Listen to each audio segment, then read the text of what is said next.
With Brett. Hey.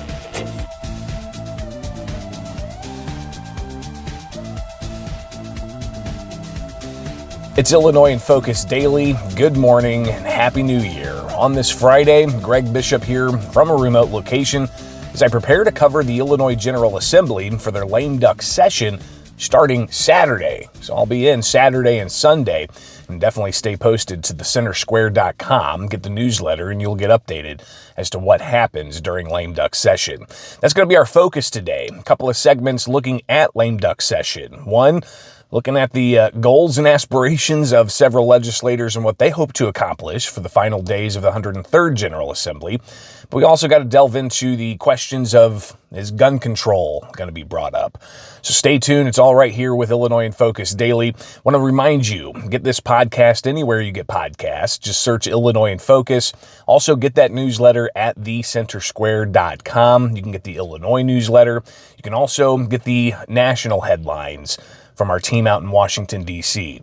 So it's all at thecentersquare.com. And like, subscribe, and hit that notification bell with America's Talking Network to wake up with us each and every weekday morning after the holiday here. It's back into full swing with Illinois in Focus Daily.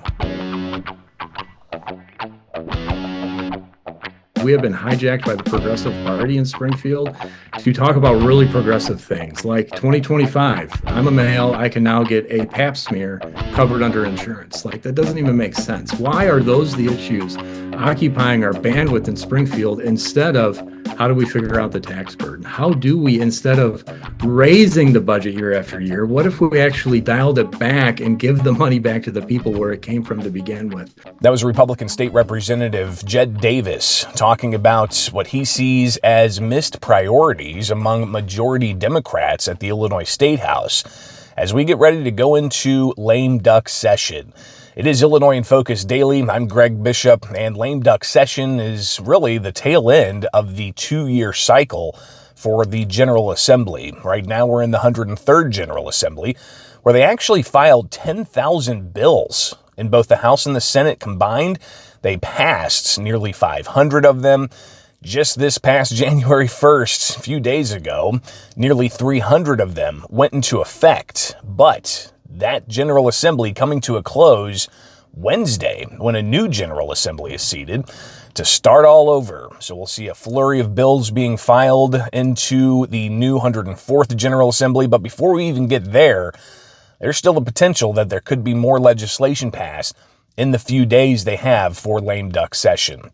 I reached out to Illinois House Speaker Chris Welch's office to get an idea of what he's hoping to accomplish. And checking my notes here, his office said that we'll continue our work of ensuring a bright future for every Illinoisan.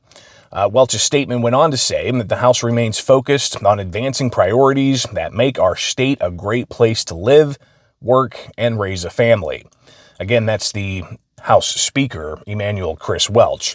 I also reached out to Chicago State Representative LaShawn Ford, and he said that one thing that he's going to be focusing on in lame duck session is acknowledging those legislators that are no longer going to be with them in the 104th General Assembly. So we just had elections in November. Some state lawmakers decided not to run for office. So they're not going to be in the next General Assembly. Others may have lost their seats, so they're not going to be in the General Assembly. So they're considered lame duck legislators in the final days here. But Representative Ford says he wants to recognize those outgoing legislators, saying acknowledging their contributions honors their service to the state of Illinois and emphasizes the importance of collaboration and leadership in our legislative process. Something else that Ford said that he's hoping to do is to have a cleanup provision for vital services in the state budget. He told me in an email, as we approach the end of the session, we must prioritize a budget cleanup. This effort's critical to ensure our partners can continue to provide vital services to Illinois' most vulnerable populations. A third thing that Representative Ford is looking for in lame duck session is a pilot overdose prevention site program. He says this is long overdue, and he's been pushing for this for a bit. He wants to establish a pilot overdose prevention site, and something he says is recognized worldwide as a harm reduction tool, allowing for individuals to address ongoing opioid addictions in a safe manner with some supervision. So a third thing that he wanted is the overdose prevention sites. We'll see if that comes up during lame duck session. But he also wants to have a amendment to the state's cannabis law, which allows for a variety of things, he says. Enhances the social equity cannabis ownership program through the passage of Senate Bill 1559. So if that comes up in the House, it could pass both chambers and then go on to the governor. But a variety of other things there in that legislation that Representative Ford is looking to accomplish during lame duck session. There's not many days left in lame duck session. And if you recall, previous lame duck sessions have led to controversial legislation being passed. In 2021, you had the SAFETY Act, which included the Pretrial Fairness Act, ending cash bail statewide. That passed during lame duck session in January of 2021. January of 2023, you had the Protect Illinois Communities Act, the state's ban on 170 plus semi-automatic firearms, certain magazines over certain capacities, and even a registry of firearms that people own that fit that category, legislators defined as, quote, assault weapons. So a lot of eyes on lame duck session. What could come up? I connected with State Representative Jed Davis, the Republican, a member of the Illinois Freedom Caucus, and he talked with me about what he hopes to see during lame duck session. And in particular, he says he's actually excited. Oh yeah, no, that's absolutely. I'm excited for lame duck. I know a lot of times people, and I can be one of those that look at it as like, this is not right. You know, this is the outgoing. Why don't we wait for the new GA to get seated? But there's really almost zero change, very little change, as you know, in the at least in the House and the Senate. So I'm like, let's roll up our sleeves and get to work. We've got a lot of work to do. We've got looming budget deficits. We've got families that are struggling to put food on tables. I mean, this inflation is out of control, but I sadly don't think we're going to hit any of that. But we need to find a way to get money back into the checkbooks, the pocketbooks of working families here in Illinois. And those are the discussions that I am desperately asking the majority party to have during lame duck. I'm just not hopeful we'll have them. But among the things that Davis said he wants to focus on is taxes, ensuring that they can find some kind of tax reductions for working class families. Yeah, I mean, we're one of the highest tax burdens in the nation. You know, our income tax isn't all that out of control, but when you look at it cumulatively, from an income tax to the property tax to the sales tax, those three, that trifecta that is burdening families, adds up to a substantial tax burden. And I almost hate that word. It really is a cost of living burden. This is what is ultimately eroding your paycheck month after month, not giving you the disposable income to enjoy things like going to the movies and going out for dinners on New Year's Eves that we were just talking about. And all of that stuff is getting missed. So if we can, we just need to minimize that burden that we're placing on families through tax relief. You know, the gas tax, let's suspend that for a season. Let's lower it back to rates that it was before we doubled it years ago in the budget proposal. There are states that don't even have an income tax, Florida and Texas. If they can figure it out, why can't we figure it out? Let's look to them as an example. Now, Republicans have been pushing for economic reforms for the 10 years I've been covering the state house, and I'm sure well beyond that, but they're in the super minority. The state continues to be upside down economically compared to other states across the country and our neighbors. Yeah, no, we are for sure. We are upside down. In fact, man, you go all the way back to even some of the gubernatorial races. I think of Dan Proft, his logo was an upside down state capitol. And I appreciated that logo, regardless of the candidacy, because I thought that was spot on. But yeah, we need to bring that other side of the aisle. Hopefully this last election was a little bit of a wake-up call, because we have been hijacked by the Progressive Party in Springfield to talk about really progressive things like 2025. I'm a male. I can now get a pap smear covered under insurance. Like, that doesn't even make sense. Why are those the issues occupying our bandwidth in Springfield instead of how do we figure out the tax burden? How do we, instead of raising the budget year after year? What if we actually dialed it back and give the money back to the people where it came from to begin with? Those are the conversations we need to have. And hopefully those election cycles, this last one, presidential, is a wake-up call. Like, wow, the nation has resonated with this. The gap even closed in Illinois. What should that mean for us politically in Springfield, especially with the midterms just around the corner? Now, a big question, of course, among Republicans is, will Democrats come around to see things their way, that there need to be fewer taxes, fewer regulations, and to spur on economic growth, to have the government take a back seat from driving the train? I wish. Springfield is it just sucks. I don't even know if that's the word that I should use, but we are not addressing the relevant issues of what I believe is the electorate of Illinois. And that is issues like cost of living. That is issues like crime and safety. You look at those attacks in New Orleans last night, and then you've got this crazy Cybertruck explosion, I believe, out in Las Vegas today. These issues aren't being addressed. Instead, we're doubling down on gun control. During lame duck is the only thing I've even heard of that coming out of the mouth when we're already one of the most restrictive states in the nation. So why are we having the issues that the electorate, the progressive branch, has hijacked Springfield, and we're not talking about things that are representative of the entire electorate of Illinois, such as school choice? People want the freedom of school choice because it just opens up economic opportunity, provides a competitive market now where people are going to have to get competitive in the school district world, and all of the boats will rise on the educational level. But we're just not having those discussions. We're like the only state in the nation that is restricting choice instead of allowing families to choose the right path for their children. Something else that State Representative Jed Davis shared with me as part of his priorities is dealing with energy. In particular, the state's going to be, just in a handful of years, looking at closing down coal-fired power plants as part of Governor J.B. Pritzker's push to have more so-called renewable or green energy in place. But obviously, that's going to put pressure on the state's energy infrastructure. Davis said that needs to be addressed. Yeah, we're prematurely hamstringing energy in Illinois.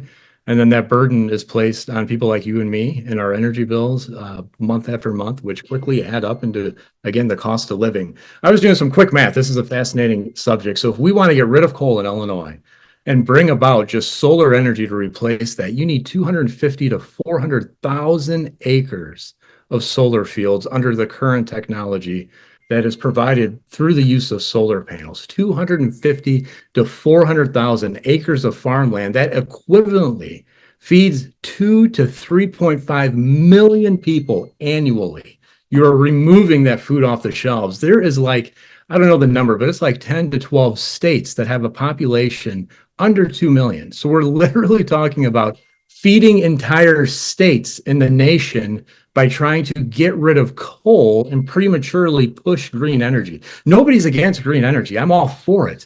But let's not have the government push something when the technology isn't there yet. Then it will come. But let's not prematurely punish jobs like coal and energy suppliers like coal. It's ludicrous. And again, it's not the conversations we should be having. Those real numbers are ignored in Springfield, and instead we live in a land that is not based on reality. Something else Davis is concerned about is all of the inflated state spending. He goes through some of the increased spending levels year after year after year, and some of the projected deficits that the state's facing, where they may have to come back to taxpayers to try to fill that gap if they don't aim for cuts. Yeah, I mean, we've raised our budget. You look at our budget, it's gone from 36 million, I think 37 upwards. So you got 36, 37 million, upwards of 52, 50, not million, billion. So you've got 36 to 37 billion, upwards to 52, 53 billion in 5 years. We've gone up 15 to 17 billion dollars in 5 years. That is not the state's money. This money is our money. We are not a for-profit business. We are not selling widgets.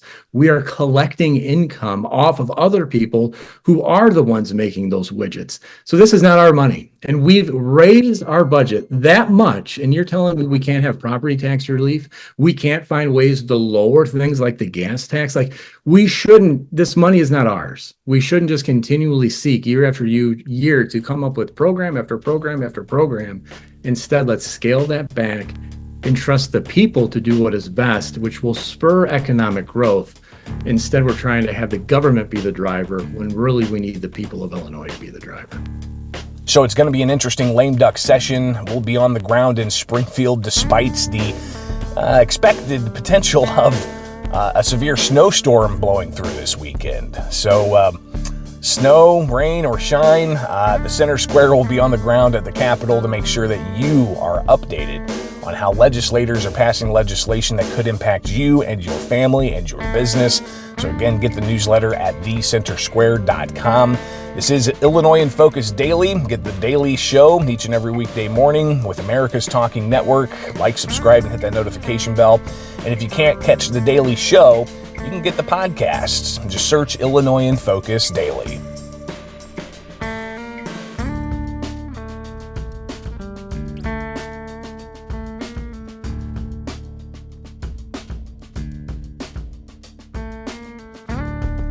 The Illinois legislature is back in session Saturday for the start of lame duck session. They're in Saturday, Sunday, Monday, Tuesday before they wrap things up and have to trash the 10,000 bills that they filed over the past 2 years. But there's a lot of potential things could move rapidly in lame duck session, gutting and replacing bills, passing them within a day or two, putting them onto the governor's desk. We've seen this in the past with the Safety Act in Illinois, 2021, the Pretrial Fairness Act ending cash bail, 2023 in January, lame duck session, you saw the Protect Illinois Communities Act pass, which banned the sale and possession of certain semi-automatic firearms and magazines. So the potential for lame duck session to produce controversial legislation is very real and something people are going to be watching closely. And us here at the Center Square, despite the snowstorm on the way, we're going to be focusing in on what's going on at the State House. And in particular, one thing that could come up is more gun control legislation. Now, back in November, State Representative Dan Dittich, a Democrat, he said that legislators need to focus on a measure enhancing the state's red flag laws. The couple's relationship ended in 2021 over Dushan's objections to the defendant purchasing and storing firearms in their home. Dushan obtained an order of protection against the defendant, which required him to surrender his firearms. That order revoked his firearm owner's identification card. We have seen this tragic story before. Many of you are familiar with the case of Karina Gonzalez. Almost a year and a half ago, Karina and her 15-year-old daughter were shot and killed by Karina's husband, even though she had been granted an order of protection against him. The unacceptable circumstances surrounding Karina's death inspired legislation called Karina's Bill that will clarify and strengthen the law to require a firearm to be removed when a domestic violence survivor is granted the firearm remedy in an order of protection. We advanced similar legislation last year. Since then, progress has stalled as conversations among stakeholders have continued to iron out the details of the bill. I understand that this is a complex issue, but the time to get this done is now. On this issue, we should be doing less talking and more voting. Our job is to make laws. By continuing to do nothing, we're making orphans. When we return to Springfield in January, turning Karina's bill into Karina's law should be our priority. When I talked with Illinois State Rifle Association's Ed Sullivan, he was aware of Katrina's bill possibly coming up during lame duck session, but he said there's a couple of other measures as well that the State Rifle Association is going to be monitoring closely as things, again, could move rapidly during lame duck session to advance bills to the governor's desk for his signature. Well, there's three bills that we believe that are going to be called. One issue is called Lost and Stolen Firearms. That's House Bill 5595. I can give you numbers of bills. I think all these will change just because you need vehicles to move these through in 4 or 5 days. So lost and stolen firearms is really just penalizing law-abiding citizens if their firearm gets stolen and they don't know about it, changing the requirement to report that within 48 hours. In itself, I guess, you would think, well, a law-abiding firearm owner probably would do that. But what if they didn't know about it? I have a safe that I probably don't look at for, 4 or 5 months at a time. If my wife was in it and left it open and someone stole a firearm and it was used in an accident or anything like that, I could be held liable for that. So that's an issue. They do change the definition of trafficking firearms, and so there's some problematic language within that. The second issue is safe storage of firearms. Once again, this goes against all the court cases that we have from Heller and so forth to Bruin on fees. In essence, they say that you have to have your firearms in a safe storage if you knew that a certain class of individual was in your home, that being minors under 18. And then they actually they add some language about prohibited people under federal or state law. Well, anybody that does not have a FOID card is prohibited from owning a firearm under federal or state law. So they are a prohibited person. And so anybody that comes into your home that doesn't have a FOID card, now you need to lock up your firearms. But it goes beyond that. It also says you have to lock up your firearms if you're in your home, your business, or your car. And so talking about excessive fees, you have to have some type of safe storage device, a safe, if you will, in at least three places that you would have your firearm. So that's an overshoot. And there's a lot more to that, adding civil cause of actions and so forth. So we'll be all over that one as well. And then the big one that I guess people have been talking about over the last year is what's commonly called as Katrina's Law. Katrina Gonzalez filed for a domestic restraining order against her husband. And with a lot of problems that took place with enforcing existing laws, unfortunately, the husband took a gun and killed her and her daughter and wounded the son. Complete tragedy that should have been avoided if existing laws were enforced. And so here's a great example of the anti-gun lobby taking a unfortunate incident and using it to their advantage to, in essence, create more havoc in the gun world. This is a straight confiscation case. So what they're saying is those that are before that had a domestic violence order of protection against them must turn in their firearms to authorities. And listen, we don't want people that have done this type of a tragedy of domestic violence. Temporarily they should at least we believe at the ISRA that they can be disarmed. And the Supreme Court ruled in Rahimi versus United States that those convicted or those charged with domestic violence can be temporarily disarmed as well, assuming they have due process, meaning a hearing. And so that's kind of the problems we see with this bill. But once again, we'll be down in Springfield and we'll be arguing against all three of these issues. But when I talked with State Senator Andrew Chesney, the Republican, he said that it's not going to be a surprise if Democrats try to bring up gun control legislation.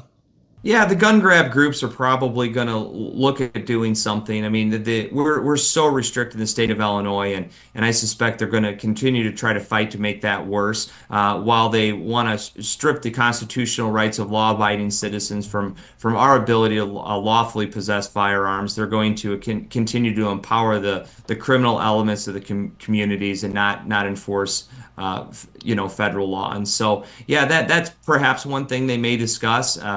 The red flag laws and other items that you mentioned is certainly something of interest to them, but it will do nothing to reduce crime. And this is nothing to sell it to suburban limousine liberals that they're going to be safer because they've disarmed law-abiding citizens. And it will do nothing and have zero impact on the safety in their communities. What will have an impact on the safety in their communities is working with the incoming Trump administration to get the criminal activity out of our communities. And we'll start with the illegal immigrants that have not only siphoned off billions and billions of critical dollars and resources, but also have created a disruption within our communities.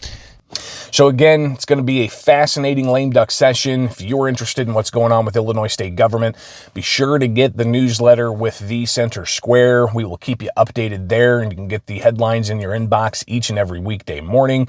You can also wake up with us here with Illinois in Focus Daily. Just like, subscribe, and hit that notification bell with America's Talking Network. And get the podcast where you get podcasts. Just search Illinois in Focus Daily. I'm Greg Bishop, and we'll see you back here for more Illinois in Focus Daily. All right, guys, that's all I got for you today. Appreciate your patience. Thursday, thought I was going to be back live. Wasn't able to do that, but able to do some improvisation to get you something fresh as we head into the weekend for Lame Duck Session, which starts Saturday. And they got that snowstorm coming through. That's probably going to throw a wrench in some things, but hopefully you've got your provisions ready, because we're seeing some snow totals that for the first snow of the year, first major snow of the season, it's going to be interesting to see how it impacts things at the State House. But I've got a 4x4 truck. I will be there on the ground as I can to make sure you guys are updated. And if you want to stay updated with more, be sure to like, subscribe, and hit that notification bell with America's Talking Network, and wake up with us here with Illinois in Focus Daily. I'm Greg Bishop. Be safe this weekend, and we'll see you back here soon.